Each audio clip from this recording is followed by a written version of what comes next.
Assalamualaikum warahmatullahi wabarakatuh. Kembali lagi kawan di Legenda Catur Dunia. Masih dari turnamen catur 960 Freestyle Chess Go Challenge 2024. Partai final antara Magnus Carlsen versus Fabiano Caruana. Game kedua. Mungkin sebagian kawan-kawan sudah tahu siapa yang keluar sebagai juara. Dia adalah Magnus Carlsen lagi. Magnus Carlsen lagi yang keluar sebagai juara. Mungkin kalian sudah bosan melihat Magnus Carlsen keluar sebagai juara kawan, mengalahkan Fabiano Caruana pada game kedua.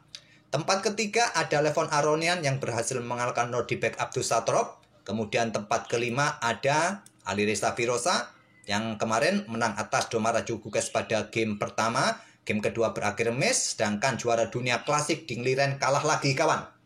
Mungkin turnamen ini merupakan turnamen terburuk yang pernah diikuti oleh Ding Liren sepanjang karir caturnya. Tak memetik kemenangan satupun, kalau tidak salah 2 kali remis saja kawan. Nah, kita tidak bahas Ding Liren kawan, kita bahas Magnus Carlsen lagi. Walaupun kalian sudah bosan dengan permainan Magnus Carlsen yang menang terus, kebanyakan mungkin ingin melihat Magnus Carlsen kalah.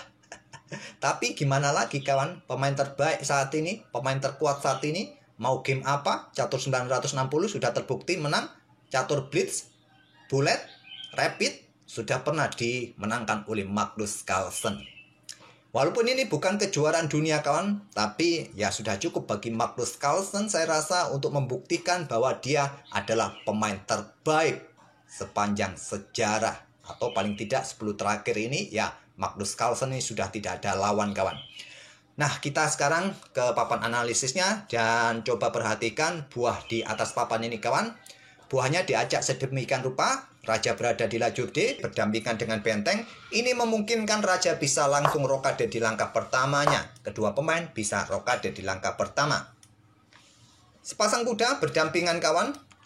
Dan di depannya ada 2 pion yang tak terjaga perwira. Hitam juga mempunyai pion yang tak terjaga di lajur A dan di lajur B. Sepasang gajah berdampingan, menteri berada di pojok. Dengan posisi acakan seperti ini, dimanfaatkan Magnus Carlsen langsung dengan pembukaan pion G4, langsung berinisiatif untuk keluar menyerang. Blokade dengan pion C6, tidak disukai oleh engine, bahkan Magnus Carlsen sendiri juga tidak menyukai langkah pertama dari Fabiano Caruana. Untuk antisipasi serangan ini bisa dengan kuda C6 ataupun rokade, amankan pion kawan, amankan raja juga. Selanjutnya diikuti pion pusat kah ataupun buka akses bagi gajah-gajah ini kah? Rokade tadi pilihan yang bagus menurut engine. Kalau kalian balas dengan melakukan hal yang sama, copy paste langkah untuk menyerang pion yang Disney, ya kalian kalah duluan. Menteri punya tempo ambil pion, jaga pion sekaligus serang kuda Disney. Kuda B6, nah kalian amankan pion dengan cara rokade, aman sudah pion kalian. Fabi memilih dengan pion C6. Magnus rokade kawan. Kemudian pion G5. Pion sudah aman, raja sudah rokade. Selanjutnya kuda-kuda siap dikembangkan. Dan di sini Magnus Carlsen tidak melanjutkan pengembangan kuda, langsung keluar menyerang di sisi kanan dengan pion H4, ditolak dengan pion H6. Kalau Stockfish lebih menyukai dengan pengembangan kuda tadi kawan. Ke C3 kah, ke petak B3 kah, tapi dengan pion H4 tadi dan counter attack dengan pion H5 yang terkuat, tapi memilih bertahan dengan pion H6. Sekarang pion D4, pion D5 kawan ditantang lagi oleh Magnus dengan pion E4 dan ditolak dengan langkah rokade ataupun juga dengan pion E6 yang bagus juga. Memilih rokade Fabi, Magnus keluarkan kuda B3, kuda C7 lanjut Fabiano Caruana, diikuti kuda C3 sekarang. Nah, baru sekarang pion E6 lanjut Fabi. Gajah berkembang ke petak D2, mengincar pion yang di sini kawan. Nah, di sini ada gajah berkembang ke petak E7, perkuat petak gelapnya. Pion F4 tantang Magnus. Magnus di awal pembukaan sampai langkah ke-9 sudah sangat jelas keluar menyerang kawan. Raja aman soalnya sudah. Kalau raja sudah aman, para perwira punya akses keluar, ya silakan kalian punya inisiatif untuk mempercepat serangan. Inilah yang dilakukan oleh Magnus. Fabi melanjutkan pengembangan kuda D7. Dan Magnus membuka permainan dengan pion E pukul pion D5. Pion C ambil balik pion D5. Kenapa tidak menggunakan pion E saja kawan? Agar diagonal ini tetap rapat dari ancaman menteri. Ya salah satu opsi juga sebetulnya. Mungkin raja akan bergeser ke B1 atau pion H pukul pion G5 kawan. Tapi memilih dengan langkah pion C pukul pion D5.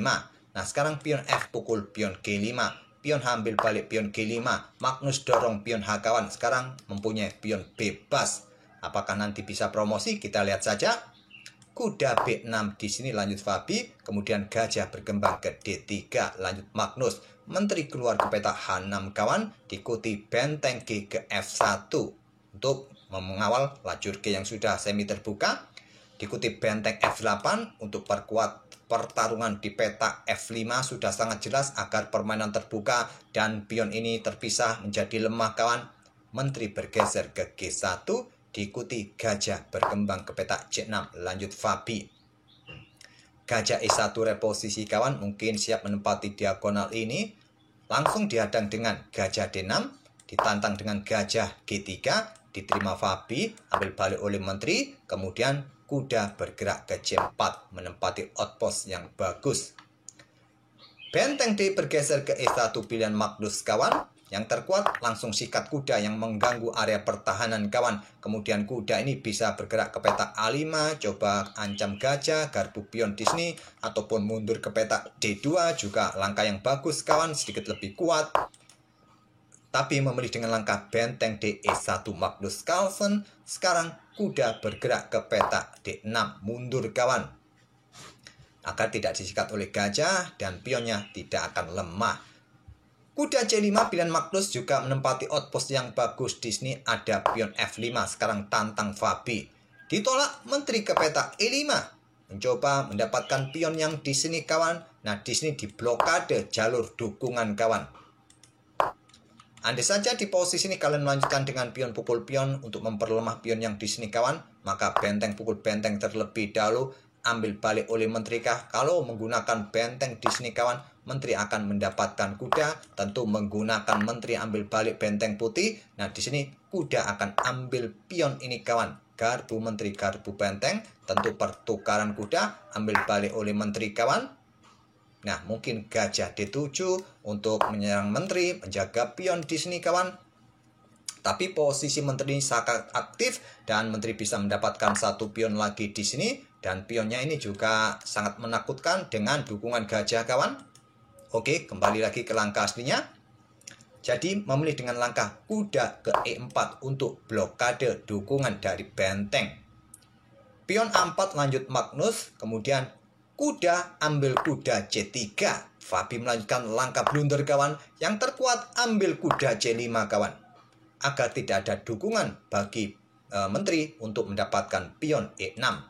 Tapi memilih dengan kuda pukul kuda C3 untuk merusak bangunan pion depan raja kawan. Tapi masalahnya ada kuda yang sangat mengganggu di sini ke depannya. Pion F pukul pion G4. Benteng pukul benteng terlebih dahulu. Menteri ambil balik hampir sama seperti tadi variasi yang saya tunjukkan kawan. Nah di sini Magnus korban menteri sementara ambil kuda C7 skak. Yang terkuat ambil pion G5 kawan. Ataupun raja bergerak ke B2. Tapi Magnus memilih korban menteri sementara, idenya untuk mendapatkan pion E6 kawan. Dan menteri hitam juga jatuh. Diambil balik oleh benteng. Pion didorong Magnus agar lebih cepat nanti berada di ruang terang dengan dukungan gajah kawan. Tidak terburu-buru untuk angkat benteng juga bisa menyerang pion G5 ini. Dan Fabi ambil pion A4. Kemudian baru sekarang benteng diangkat naik ke peta E5 kawan. Nah di sini gajah bergerak mundur untuk awasi peta ini kawan. Yang terkuat memilih dengan langkah pion A6. Kemudian benteng ambil pion G5. Pion ini jatuh juga di langkah berikutnya. Kalau ada ancaman dari benteng, pion didorong ke peta terang, tak ada masalah. Gajah B5 agar tidak ada dukungan bagi pion maksud dari Fabi kawan. Nah benteng G6 skak untuk memaksa raja mundur. Baru sekarang pertukaran gajah dilakukan oleh Magnus. Ambil balik oleh pion A. Nah pion bertumpuk di lajur B, tidak ada harapan untuk bisa didorong maju kawan, tidak ada pion bebas lagi dari Fabi. Benteng ambil pion G4. Benteng F1 skak, raja ke D2. Benteng F2 skak, raja ke D1. Benteng H2. Nah, benteng G7 skak terlebih dahulu. Raja naik ke C6, dorong pion H7 kawan. Pion B6, Raja bergeser ke E1 untuk mengejar benteng dan mengawal pionnya nanti di lajur A. Maaf salah klik kawan. Seringkali seperti itu. Kalau buah sudah disentuh dan menyentuh buah yang lain sudah salah klik. Mau slip. Mungkin itulah yang sering terjadi di game-game yang sering kita lihat mau slip seperti itu oleh para pemain. Super Grandmaster sering juga melakukan hal yang sama, mau slip kawan.